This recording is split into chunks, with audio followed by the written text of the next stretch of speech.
5-second board is shown to the drivers then. Red lights turn on and out they go. And a good start by Mark Barmer from the outside of the front row of the grid. It looked like he made a slightly better start than Adam Shepherd in actual fact. So we'll see if he's got the lead as they go down to the first corner. And yes, he has. And Lee Deegan trying to get through into second place as well. But there's contact and Barmer's car goes round. I'm afraid that came from Adam Shepherd. He goes off into the barrier. So it's Shepherd that's leading and it's Deegan that's second. But just a tag there has put Barmer off the circuit just briefly into the barriers. I think both Deegan and Shepherd both made contact with Barmer's car, and poor old Mark Barmer, what a great start he made. Oh, the car's on the grass coming down the straight, but what a great start Mark Barmer made. But he ended up in the barriers, he's out of the car, out of the motor race, and it's Shepherd, then from Deegan, then from Rosewell up front. That's all Silverstone-like, isn't it, with those top three as they make their way then out of Tower Bend. The rest of the field follow their way through, but of course not Mark Barmer, he's out of the race. No, yep, the car is being driven into a position of safety. I think that is what's going on. So it's Adam Shepherd out in front then. There's the 28 car, which is Joe Jessup. What a start he made. Yeah, he's done really well, hasn't he? He's ahead of Jeff Humphries there, number 5. He's 4th, I think. Yeah, so that's a great start from him. And a spinner further back, that's the 83 car of William Puttergill. So he's gone off at Sunny Corner, but the leaders are coming through the complex for the first one. So it's 117 leading. That's Adam Shepherd from 48, Lee Deegan, 47, Lee Rosewell, and 28, Joe Jessup. Great start from him to get ahead of the former Stock Cats champion, number 5, Jeff Humphries. And 35, Aaron Sharp, is in 6th position at the moment, so they come back onto the straight to complete lap 1. Yeah, he started 8th, did Jessup up to 4th, so not just Jeff Humphries he passed, but also Jack Leese and Aaron Sharp. So Adam Shepherd leads the way, a familiar livery to be leading a 750 Motor Club race. Adam Shepherd, of course, won in MP3 Cup, for example, but also his dad, Craig, he's a hot hatch race winner, a couple of decades ago, something like that, in that same Shepherd's Motors livery. The driver from Essex then, Adam Shepherd, leads the way, coming out and chicane, but again, he's out over the grass, but he is pulling away from Lee Deegan. He is indeed. So Shepherd, Deegan, and then in 3rd place, Luke Rosewell then as they head down towards Tower Corner. Jessup still there in 4th, Humphries in 5th. As we're watching the Rosewell car, that's the one that we're just following through there, through Tower Corner, through the Jim Clark S's they go, left and right, and then on to the right-hander kink, should be flat out I would think, or close to it at Barcroft, and then into the double right-hander at Sunny. So there we go, that is the battle a little bit further back that we're watching then. In the middle of it is the number 96 car, who's almost getting a little bit of assistance. That's Tim Necklin, and that assistance coming from number 4, Daniel Chapman. In front of them, Mark Dickin, it was another good start. He's up to 8 from a length on the grid, so some people really made progress at the start of the race. So the leaders turn their way out of the hairpin, or the leader, Adam Shepherd, is on a mission, isn't he, at Croft today. He's dominated every session basically, and across the line he comes as the race leader, but there's been a bit of a schmozzle further back. That's Aaron Shepherd and Jack Leese that have found themselves on the grass, and they're going to lose a number of positions. Yeah, Aaron Sharp, the one to lose out a little bit more than Jack Leese, so both of them will drop down the order, and will they drop outside the top 10? Aaron Sharp across the line in 9th, Jack Leese across the line in 8th place that time, but they lose a bit of ground.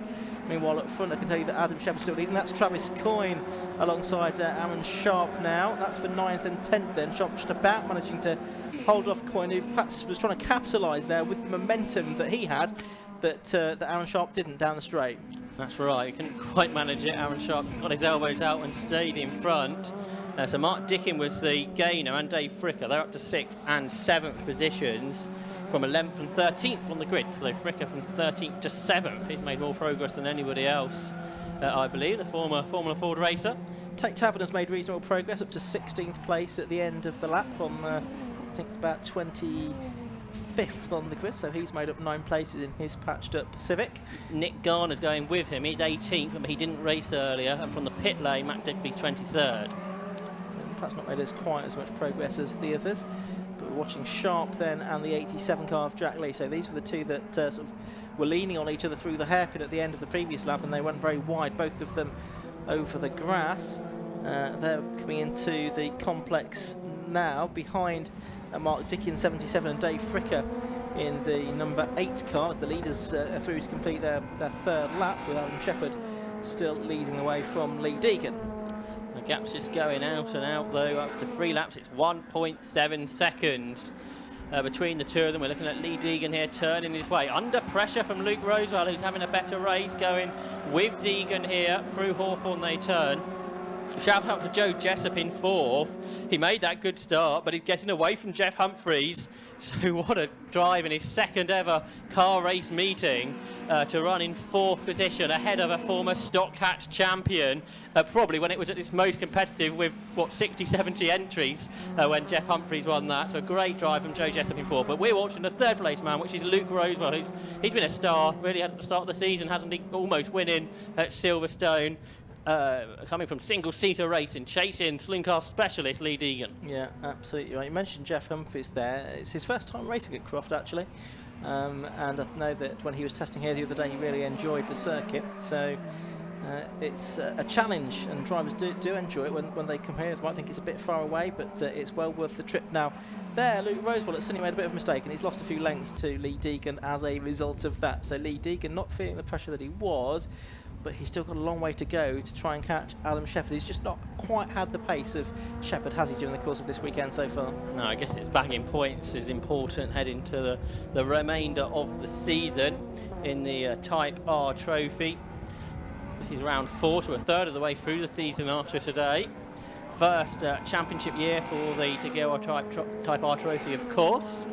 Out of the hairpin there, Mark Diggin. He ran a little bit wide, but he's okay. Behind, what have you spotted in? Aaron Sharp making a move on Travis Coyne. So Coyne had got ahead, but Aaron Sharp at the hairpin has gone back through in the number 35 car. So back into 9th position he has gone. There's the Travis Coyne car now with Daniel Chapman alongside it as they head down the start-finish straight into Clervaux Corner. It looks like it's going to be the 70 car of Coyne that just about holds on to 10th position at the moment. There you can see Daniel Chapman in 11th, then Tim Neckland 12th. Tate Taverner up a few more places, he's 13th now. Tristan Fletcher 14th. There was some good touring car style bouncing over the curbs there from Travis Coyne, another newcomer. Interestingly, Lee Deegan set the fastest lap of the race, something he hasn't done all day, 1:36.19. So he's slightly closed in on Adam Shepherd to 1.7 seconds. Dan Chapman, he tried to make a move there into Tower. It didn't pay off. He's put 2 wheels over the grass, which puts him under pressure from another novice driver. That's Tim Neckland. But here is Mark Dickin, who's in 6th, being chased by Dave Fricker, who is 7th. 2 drivers with different background in racing. And then it's Jack Lees, who's 8th after going grass tracking earlier. Yeah, there is the Travis Coyne car with Daniel Chapman just behind. So 7 minutes of the race left to go, just beyond half distance in this 15-minute race. The leaders are coming through again. I'm just looking at the gap. It was 1.7 between Shepherd and Deegan. Yeah, it's still about the same as they go up and over the line once again. And Luke Rosewell still there in 3rd position. What's happened to the gap now? It's gone out to 2.04 seconds in actual fact. So Shepherd making 3/10 on Deegan that time through. And that is because Adam Shepherd's just set a new lap record, half a tenth quicker than earlier this afternoon, 1:36.06. That's pretty consistent, isn't it? Yeah, and that's what you'd expect from Adam as we watch Mark Dickin, previously raced in the Hyundai Coupe Cup, now racing in the Type R Trophy, switching across to run in this 750 Motor Club Run Championship. He's got Fricker behind him, only about half a second behind, and then another second or so behind them is the 87 car of Jack Lees, looking to get back towards the top 6, which is where his form so far this season dictates he should be. There's Tim Neckland in the 96 car, Tate Taverner, and then it's Tristan Fletcher there, just in the background. You saw the 14th position car. So Taverner's 13th now from row 13 of the grid, so he's passed about half the cars therefore in this. Nick Garner's progress seems to have halted at 17th. Matt Digby's only 23rd, so perhaps not all is well with his Civic. A near Stock Catch champion, I think, just a point away. Yeah. He missed that out on, but these sort of the modern Stock Catch car, the Honda Civic, the Type R Trophy cars exit the hairpin, being led still by Adam Shepherd. Silverstone was super close, but this race has been pretty dominant against There's Shepherd. a couple of cars, though, that have gone off on the back straight. I think Jack Thomas may be one of Yeah, them. we've got that car on the screen here. We've got it on screen, and there's another car involved as well up on the rallycross circuit. That is the 39 car of Warwick Ellis. There is the Warwick Ellis car, so I think they've had it coming together somehow. So there's damage to the driver's door on Warwick Ellis's car. He's had to get out over the passenger side, and there's damage to the front of Jack Thomas. So there's been some kind of incident where the one car lost it and the other one had collected it. Well, that is quite possible, isn't it? The two drivers having a bit of a chat, but nothing that looks like anybody's blaming anybody. It looks like that might have just been a racing incident. But are those cars in a happy place for race control? I guess is the question with just 4 minutes of the race to go. We'll see what decision is made. Yeah. But for Adam Shepherd, it's a near 3-second lead, because he said another fastest lap. Now we're in the 35 to 1:35.86, so that's pretty rapid. Yeah, absolutely right. He's got back markers to deal with now, the first of which is Graham Waterhouse in the 61 car. So he navigates his way past him. Shepherd out in front with 4 minutes of the race left to go, heading down towards the complex now, well clear of Lee Deegan in second place.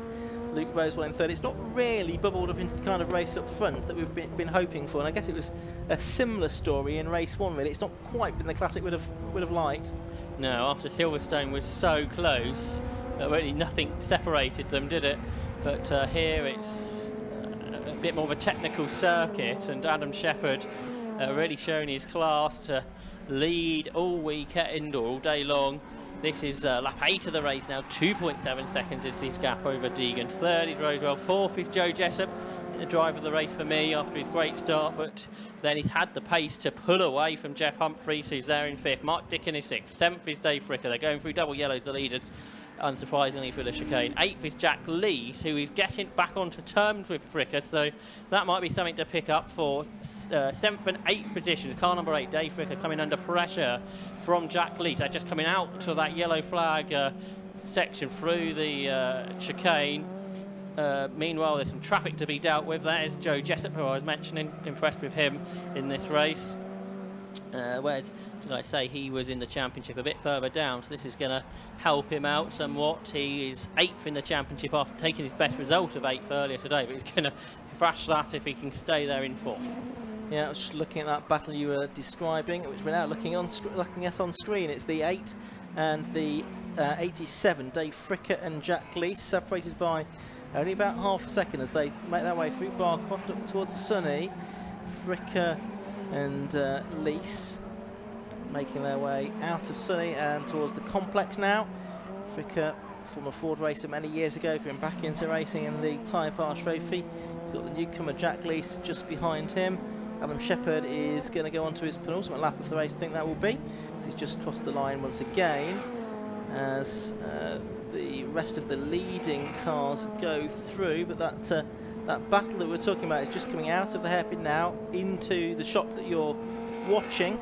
So just ahead of them is the 77 car of Mark Dickin, and then there are the two cars that we've been looking at, Dave Fricker number 8 and Jack Lees number 87. They head off then down towards Clairvaux, and there they are then with starting this, the 9th lap of an expected 10.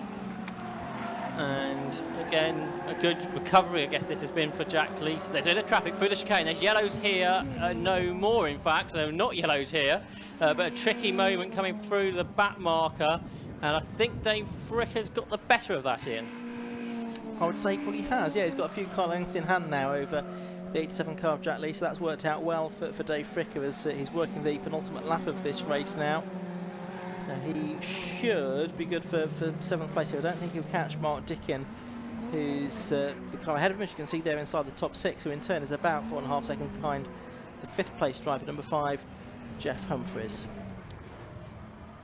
Okay, so there's Mark Dickin, there's Fricker, much bigger gap back to Lees now, and not only a lap and a half to go to recatch. Meanwhile, up front, Luke Rosewell's already fallen away from Lee Deegan, I notice. and that gap was out to 4 seconds at the end of the previous lap. He wasn't far behind for a long time earlier. The last lap of the day. There will be another day of racing tomorrow here though at Croft Circuit, so we're only halfway through proceedings here in the northeast of England. But here's Adam Shepherd then. I think from Braintree and Essex, turns his way then through Hawthorne in the Shepherd Motors livery and through the chicane. What a return to racing this has been so far this season for Shepherd. This looks set to be his 3rd win out of 4 in the Type R Trophy. And he turns his way then down towards Tower Bend. And there's Lee Deegan in P2, a long way clear now of Luke Rosewell, who's dropped away in 3rd place. Then you've got the P4 man, which is Joe Jessup. Then Jeff Humphreys in 5th. Then in 6th, Mark Dickin going through, shot on for 7th. Dave Frick has been re-caught pretty quickly by Jack Lees. So Lees is going to have another go at this for the last half of the lap to try and get a place into the top 7. Behind, you've got Aaron Sharp and Travis Coyne, who complete the top 10.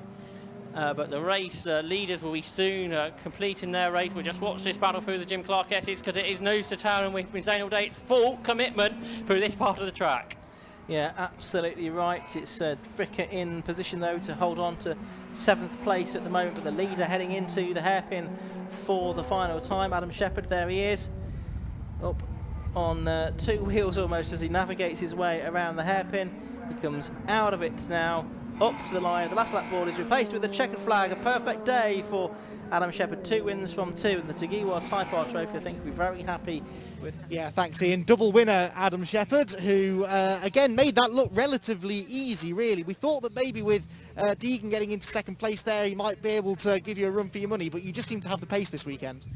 Yeah, our pace is really good this weekend. As soon as it a clear track, we just drove away, which is good. Bit gutted about turn 1 because from my point of view, I got to the apex and I had nowhere to go at that point, so I'm not sure if he got a tag and sent him in or what, but we'll have to look at that and see what happened there. Yeah, because that could so easily have ended in disaster for you as well, couldn't it? Yeah, it could. From where I was, I thought he was going to leave at least a bit of room. I can't disappear, so I heard that he may have got a tap on the rear which sent him in early. I don't know, but we'll have to look at that, as that is a shame. I don't like contact, so we'll have a look.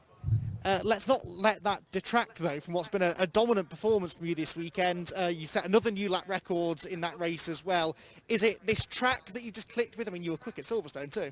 I think it was at Silverstone. I threw it off in quali and knocked the rear window through, so we were like 4 or 5 mile an hour down on the straights, so we knew that we'd be strong with an equal car as such. It was my fault, I threw it in the gravel at Silverstone, but yeah, I think it's hopefully more the same. Let's see.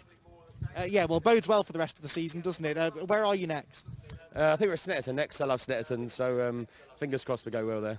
Excellent stuff. Well, huge congratulations on the double victory, mate, and the final winners garland for the day. But that's not the last race of the weekend. Sadly, I can't be here tomorrow, but Ian, Josh, an awful lot more racing still to come from day 2 here at Croft.